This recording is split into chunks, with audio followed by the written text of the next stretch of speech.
Welcome, Giants fans. Not a good Monday. Where do we go from here? I'm tired of moral victories. I'm tired of having to defend people. As a franchise, this is the lowest I can remember. Now, I didn't get to watch the 70s. Late 70s, I started watching the Giants, but it's probably around 1980, 81 when I really started watching the Giants. What do we.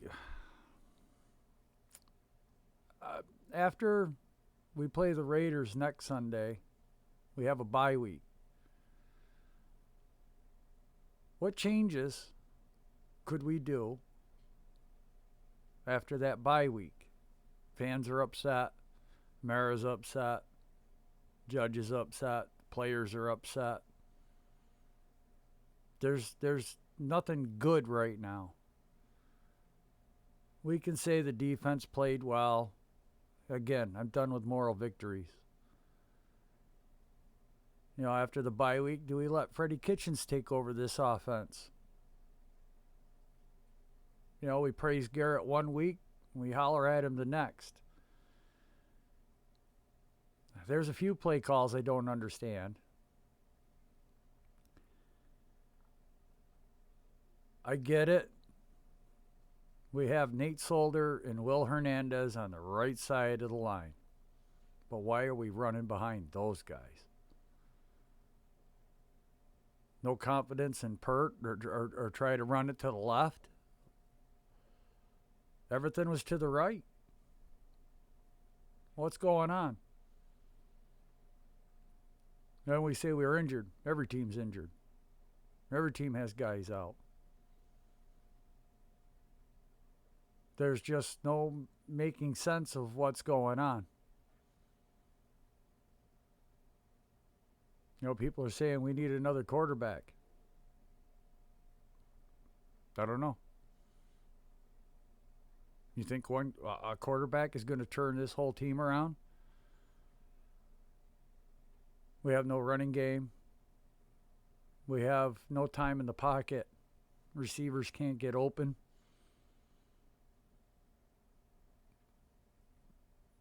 Who's the guy that's going to quarterback this team and save the franchise? Everyone wants Evan Ingram traded today. Not looking like it's going to happen. Looks like we're not going to. There's just no market for these guys that we have on this team. I'm tired of, trying to defend somebody and then people saying it's an excuse.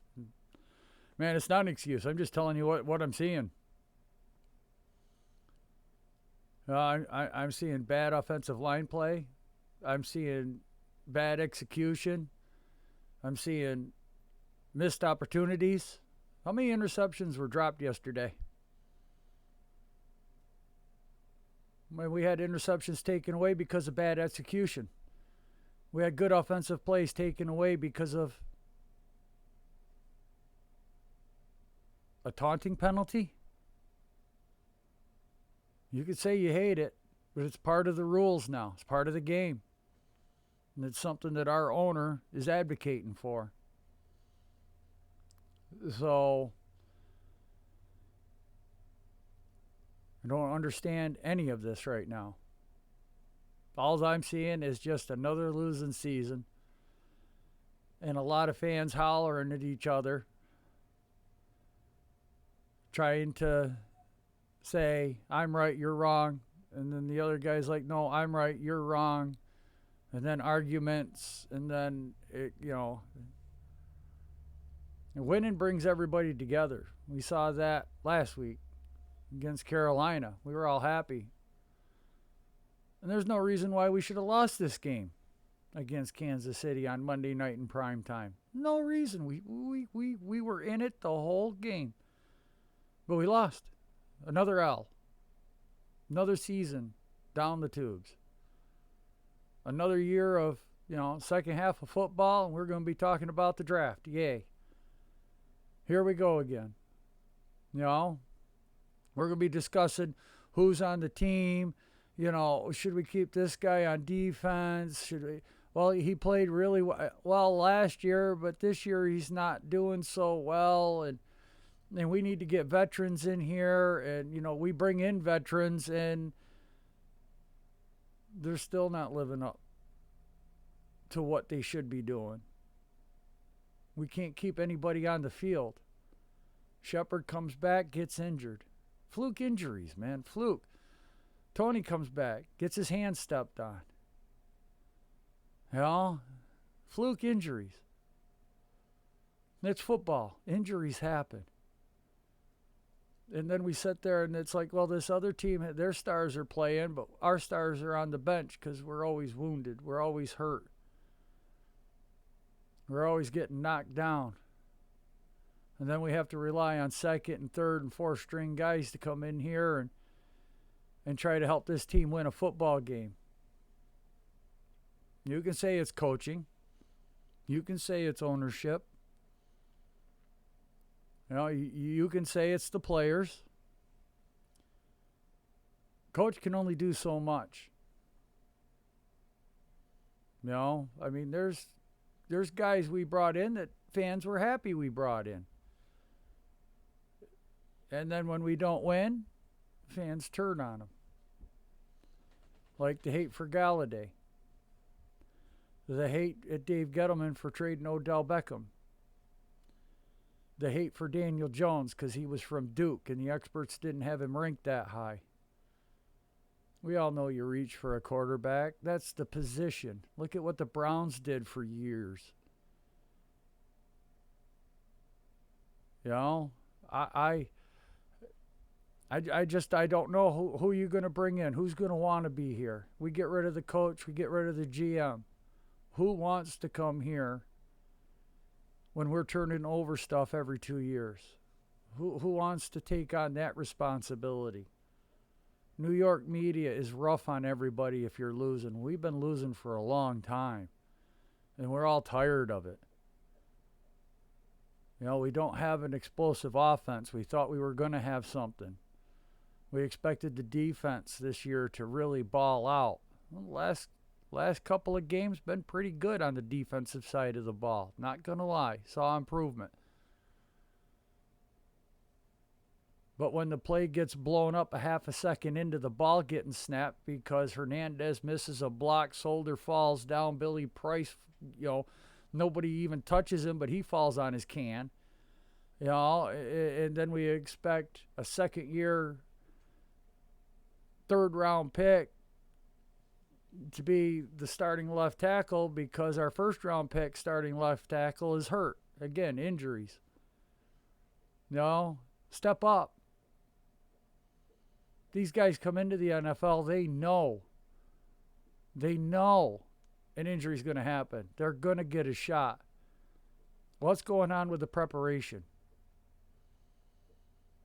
We're seeing the same stuff week after week after week. Boneheaded penalties. No execution. Piss poor performance. And then all of a sudden, the Giants will have a drive. Go right down the field, score. Hey, finally, we got something. We're cheering, you know. We're only down 4 points going into the half of the Kansas City game. We're right there, yes. And then back to the same old, same old. You know, people want a trick play. How the hell are we going to run a trick play when we can't even execute and get a yard on 3rd and 1? We can't even push the guys back a yard to get 3rd and 1 and get a first down. Well, DJ should have pitched the ball. We would have had it. We don't know that exactly. We don't know that 100%. It looked like it could have been there. I mean, the running back would have had a more head of steam, but, you know, what if the pitch doesn't go off right? And there's a fumble there. Then it comes back to DJ. Oh, you shouldn't have pitched the ball. You should have just taken it, you know, get what you got and punted the ball away.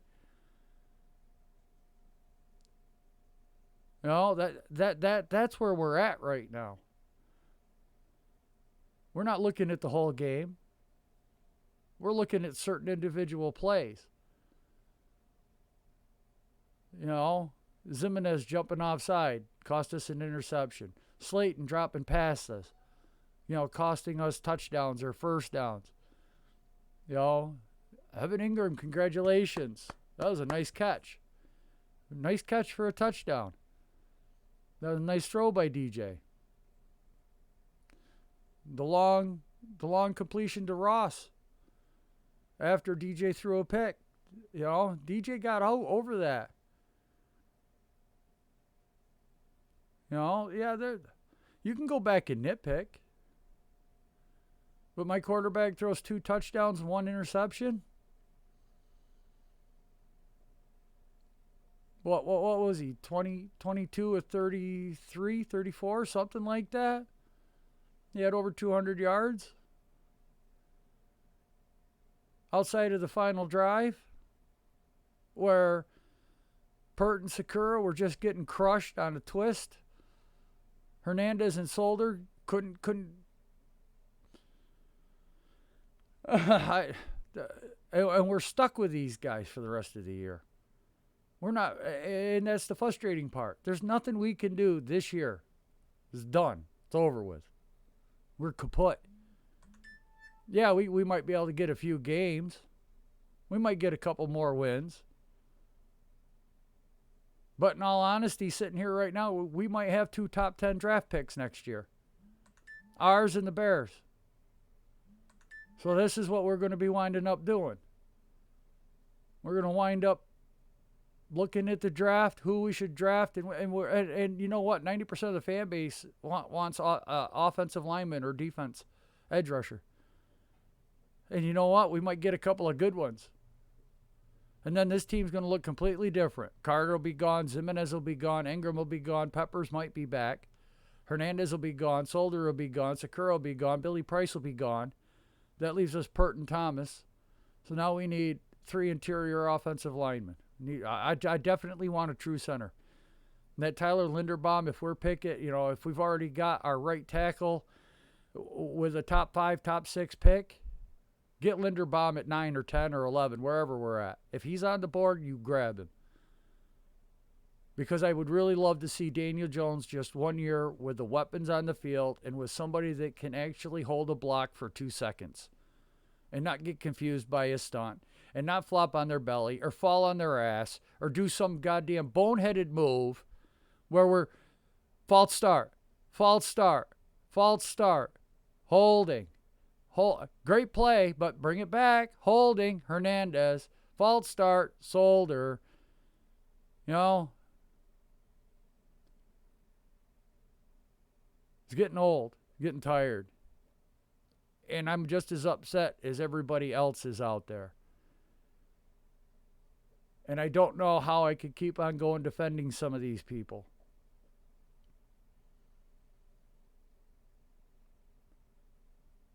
You can say we have a future.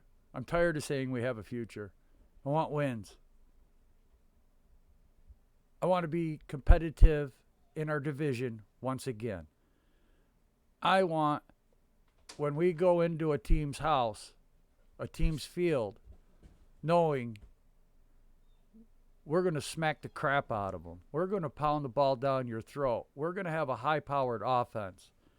And then our defense is going to get us a turnover, make a stop, 3 and out, and we're going to come right back down the field, and we're putting up points. I want something to freaking cheer for.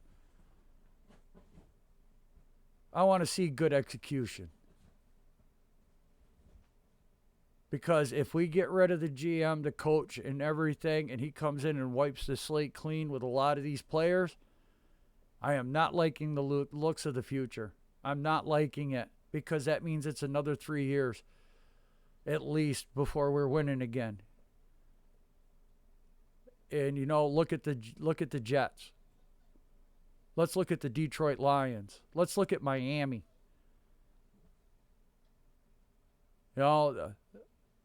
They're all teams that are as dysfunction. Yeah, Miami had a great year last year, and everybody expected more out of them this year. But they don't have a quarterback.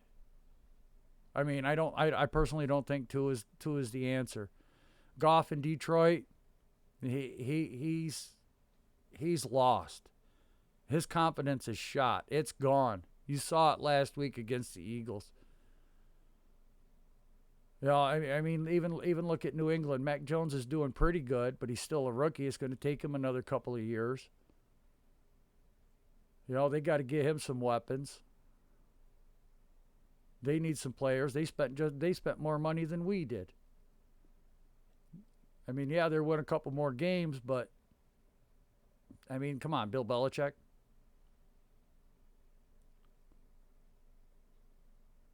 I'm just curious what everybody, what you would like to see changed after the bye. Place a comment down below. Probably be live sometime this week to discuss all this, either on my channel or on Pat's or Zion's or Lou's. So we'll have to just wait and see what the week comes out with. But I had to get some stuff off my chest. This is frustrating. This is no fun at all. Laughing stock of the division. If you like this video, I'd appreciate a thumbs up, subscribe, ring the bell. That way you get a notification when I drop a video like this. Or maybe a happy video once in a while after a win. I kind of enjoyed those. I did do a couple of them. I'd love to do a lot more. I'd like to do 12 or 13 a year or for a football season. But as far as the future of the New York Giants goes right now, it's up in the air with everything. For every player on this team, for every coach on this team, and for the GM. Unfortunately, we can't get rid of the owner. We're stuck with him. So we'll just have to see how things develop. I want to thank you all for watching this video. I hope you have a great day. Until the next time we talk, peace.